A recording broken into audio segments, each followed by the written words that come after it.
नमस्कार बच्चों, मैं आशा वर्मा अपने नए चैनल हिंदी की नई पुरानी कहानियों में आपका हार्दिक स्वागत करती हूँ। बच्चों, आज मैं जो आपके लिए कहानी लेकर आई हूँ उसका शीर्षक है भिखारिन।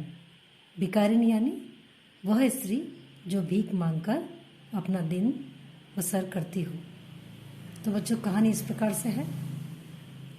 अंधी प्रतिदिन मंदिर के दरवाजे पर जा खड़ी होती। दर्शन करने वाले बाहर निकलते तो वह अपना हाथ फैला देती और विनय पूर्वक कहती, बाबूजी, अंधी पर दया हो जाए। विनय पूर्वक यानी प्रार्थना करते हुए। मंदिर में आने वाले व्यक्ति श्रद्धालु एवं सहृदय होते हैं, इसीलिए भीख में उसे उसके गुजारे से अधिक ही मिल जाता था। सहृदय मतलब कोमल दिल वाले। वह दान देने वालों को दुआएं देती, शाम को मन ही मन ईश्वर को धन्यवाद देती और लाठी के सहारे अपनी झोंपड़ी की ओर चल देती। झोंपड़ी यानी कि वह घर जो गरीब जिसमें रहते हैं, घास फूस पत्तों से जो बने होते हैं। झोंपड़ी के पास पहुंचने पर 10 वर्ष का एक बच्चा उछलता कूदता आता और उससे चिपक जाता। बच्चा कौन है, कहाँ से आया है, इस बात से किसी का कोई परिचय नहीं था। 10 वर्ष हुए, पास पड़ोस वालों ने उस वृद्धा को अकेला देखा था। इसके कुछ वर्ष बाद एक दिन शाम को उन्होंने देखा कि एक बच्चा उसकी गोद में रो रहा था। वह उसे चुप कराने का प्रयत्न कर रही थी। साधारण घटना समझकर किसी ने इस ओर ध्यान न दिया। धीरे धीरे वह बच्चा अंधी से हिल मिल गया यानी कि अंधी से बिल्कुल माँ की तरह खुल मिल गया। वह उसे अपनी जान से अधिक चाहती थी। अंधी बच्चे को अपने से अच्छा खिलाती और पहनाती थी। अंधी ने अपनी झोंपड़ी में एक हांडी गाड़ रखी थी। हांडी यानी कि मिट्टी का बर्तन या पॉट। वह जो भी मांग कर लाती उसमें से आवश्यकता अनुसार प्रयोग करके बचे हुए पैसे उसी हांडी में डाल देती और फिर उसे एक बर्तन से ढक देती। काशी में सेठ बनारसी दास बहुत प्रसिद्ध व्यक्ति थे। वे बड़े देशभक्त एवं धर्मात्मा थे। धर्मात्मा यानी कि भगवान की पूजा करने वाले। दिन के 12 बजे तक पूजा पाठ में लगे रहते। कर्ज लेने वालों तथा अपनी पूंजी धरोहर के रूप में उनके पास रखने वालों का वहाँ तांता लगा रहता था। पूंजी धरोहर यानी कि धन संपत्ति रुपए पैसे, और तांता लगना यानी कि भीड़ लगी रहती थी, लाइन लगी रहती थी। धीरे धीरे करके अंधी की हांडी पूरी भर गई थी।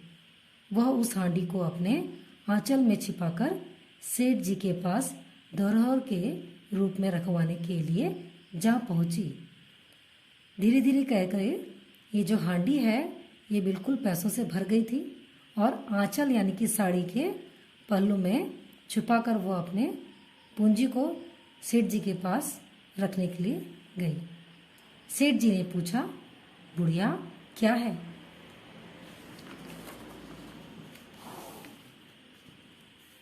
आंधी ने कहा, भीख मांग मांग कर मैंने अपने बच्चे के लिए 4 पैसे जमा किए हैं।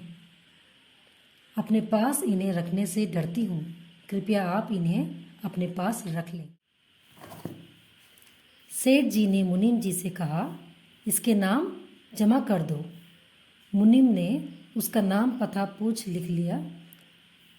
बुढ़िया आशीर्वाद देती हुई चली गई। 2 वर्ष आराम से बीते। अचानक एक दिन लड़के को ज्वर ने आ घेरा। लड़का यानी वह बच्चा जो उस अंधी बुढ़िया के पास रहता था, और ज्वर यानी बुखार। बुढ़िया ने उसका इलाज करवाया, परंतु इलाज के बावजूद लड़की की दशा बिगड़ती ही चली गई। उसके पास के सभी पैसे समाप्त हो गए थे। बुढ़िया गिरती पड़ती सेठ जी के पास गई और अपनी पूंजी में से उसने 5-10 रुपए मांगे। सेठ जी ने कठोर स्वर में कहा, कैसी पूंजी? मेरे पास तुम्हारा कुछ नहीं है। कठोर स्वर यानी कि बहुत ही गुस्से के साथ, बहुत तेजी के साथ वह बोली, अभी 2 वर्ष पूर्व मैंने आपके पास जमा करवाई थी। सेठ जी ने मुनीम को आंख से धूर्ततापूर्वक इशारा करके कहा, मुनीम जी ज़रा देखना, इसके नाम कोई जमा पूंजी है? धूर्ततापूर्वक यानी कि मक्कारी भरी नज़रों से झूठ की आशा में उसने ये बात कहा। बुढ़िया को आशा बंधी। वह सोचने लगी कि ऐसा धर्मी व्यक्ति झूठ नहीं बोल सकता। इनके पास इतने व्यक्ति आते हैं, शायद भूल गए हैं। मुनीम ने कुछ उलट पुलट कर देखने का अभिनय किया, फिर बोला, नहीं तो इसके नाम कुछ भी नहीं है। बुढ़िया वहीं बैठी रही, रो रो कर दुहाई दी। दुहाई यानी कि ज़ोर ज़ोर से बार बार चिल्ला चिल्ला कर प्रार्थना करने लगी। धर्म के नाम पर कुछ दान भी देने की विनती की। सेठ जी ने डांटते हुए कहा, जाती है या नौकर को बुलाऊं? बुढ़िया लाठी टेक कर खड़ी हो गई और सेठ जी की तरफ देखती हुई बोली, ईश्वर तुम्हें बहुत दे। यह आशीर्वाद न होकर एक दुखी आत्मा का श्राप था। उचित दवा दारू के अभाव में बच्चे की दशा दिन प्रतिदिन बिगड़ती चली गई। दवा दारू यानी कि दवा और सेवा। सेठ जी पर उसे रह रह कर क्रोध आता रहा। इतना बड़ा आदमी 2-4 रुपए देता तो क्या था? बच्चे का शरीर ज्वर के कारण तप रहा था। ज्वर के कारण तपना यानी कि बुखार से गर्माता जा रहा था और अंधी का कलेजा भी जल रहा था। कलेजा यानी कि दिल। वह बच्चे को गोदी में उठाकर सेठ जी की कोठी के बाहर जा बैठी। कोठी यानी कि सेठ जी का बड़ा घर या फिर बिल्डिंग। सेठ जी के नौकर ने उसे भगाना चाहा। नौकर सभी प्रयत्न करके हार गए, पर अंधी टस से मस न हुई। टस से मस होना यानी ये एक मुहावरा है जिसका अर्थ है अपनी जगह से बिल्कुल भी नहीं हिली। अंत में सेठ जी स्वयं बाहर पधारे यानी कि आए। बच्चे को देखकर उन्हें बहुत आश्चर्य हुआ। उसकी शक्ल उनके पुत्र मोहन से बहुत मिलती जुलती थी। 7 वर्ष पहले वह एक मेले में खो गया था। उन्हें याद हो आया कि मोहन की जांघ पर एक लाल रंग का निशान था। जांघ यानी कि थाई। उन्होंने झट से अंधी के बच्चे का पाँव देखा। वहाँ पर चिन्ह अवश्य था, किंतु पहले से कुछ बड़ा था। चिन्ह यानी कि निशान पहले से कुछ बड़ा था। उन्हें विश्वास हो गया कि बच्चा उन्हीं का है। उन्होंने उसे छीन कर कलेजे से लगा लिया। बच्चे का शरीर ज्वर से तप रहा था। नौकर को उन्होंने डॉक्टर लाने के लिए भेजा और स्वयं मकान के अंदर चल दिए। अंधी खड़ी होकर चिल्लाने लगी, मेरे रुपए तो हजम कर लिए, अब मेरे बच्चे को ना ले जाओ। सेठ जी चिंतित होकर बोले, मेरा यह इकलौता बच्चा है। इकलौता यानी कि एक ही। 7 वर्ष पूर्व खो गया था, अब मिला है। अब इसे न जाने दूंगा। लाख प्रयत्न करके इसके प्राण बचाऊंगा। प्रयत्न यानी कि कोशिश। अंधी ठहाका लगाकर हंस पड़ी और बोली। ठहाका लगाकर हंसना यानी ये भी एक मुहावरा है जिसका अर्थ है ज़ोर ज़ोर से हंसने लगी। आज तुम्हारा बच्चा है, इसीलिए प्राण बचाओगे। मैंने इसे खून पसीना एक करके पाला है, इसे अपने हाथ से नहीं जाने दूंगी। यह कहकर अंधी जोर जोर से रोने लगी। वह बार बार विनती कर रही थी कि उसका बच्चा उसे लौटा दिया जाए, किंतु सभी व्यर्थ रहा। व्यर्थ यानी कि किसी भी काम न आना। अंत में अंधी विवश होकर अपनी झोंपड़ी की ओर चल दी। विवश होकर यानी कि मजबूर होकर अपनी झोंपड़ी की ओर चल दी। दूसरे दिन ईश्वर की कृपा या दवा के असर से बच्चे का ज्वर उतर गया। बच्चे ने माँ को याद किया। सेठानी को देखकर बच्चे ने मुंह फेर लिया। अपनी अंधी बूढ़ी माँ को पास न पाकर बच्चे का ज्वर फिर चढ़ने लगा।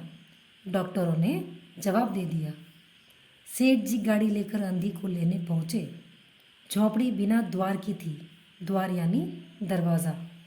अंधी एक फटे पुराने टाट पर पड़ी रो रही थी। उसका शरीर बुखार से तप रहा था। फटे पुराने टाट यानी कि फटी पुरानी चटाई। सेठ जी ने कहा, बुढ़िया, तेरा बच्चा मर रहा है। वह बार बार तुझे पुकार रहा है। चल मेरे। नहीं नहीं, अपने बच्चे की जान बचा ले। बुढ़िया ने उत्तर दिया, मरता है तो मरने दो। मैं भी मर रही हूँ। हम दोनों माँ बेटे स्वर्ग में फिर मिल जाएंगे। सेठ जी रोकर उसके पैरों में गिर पड़े और बोले, ममता की लाज रख लो। आखिर तुम भी उसकी माँ हो।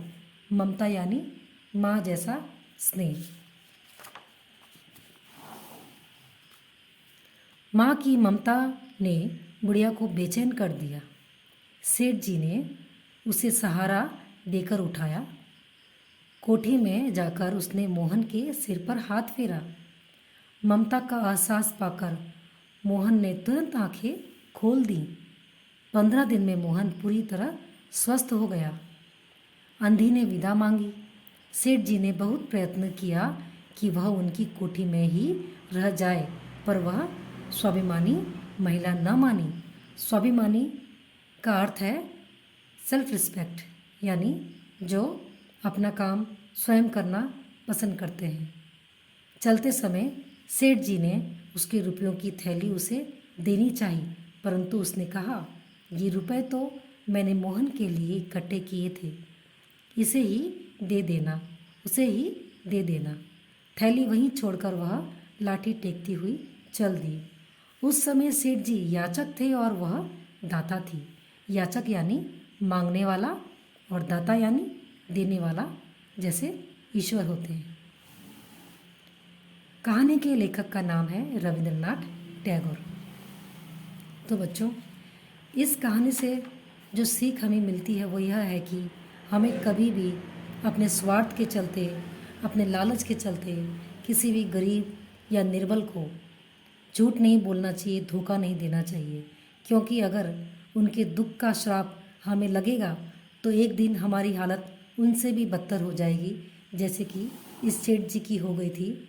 वो एक सेठ होकर अपने बच्चों के प्राणों की भीख एक भिखारिन से मांग रहे थे। तो हमें इस कहानी को हमेशा याद रखनी चाहिए और हमेशा अच्छा काम करना चाहिए। तो बच्चों, अगर आपको ये कहानी अच्छी लगी तो ज़रूर लाइक कीजिएगा, शेयर कीजिएगा और सब्सक्राइब कीजिएगा। आप सभी को बहुत बहुत धन्यवाद। आपका दिन शुभ रहे।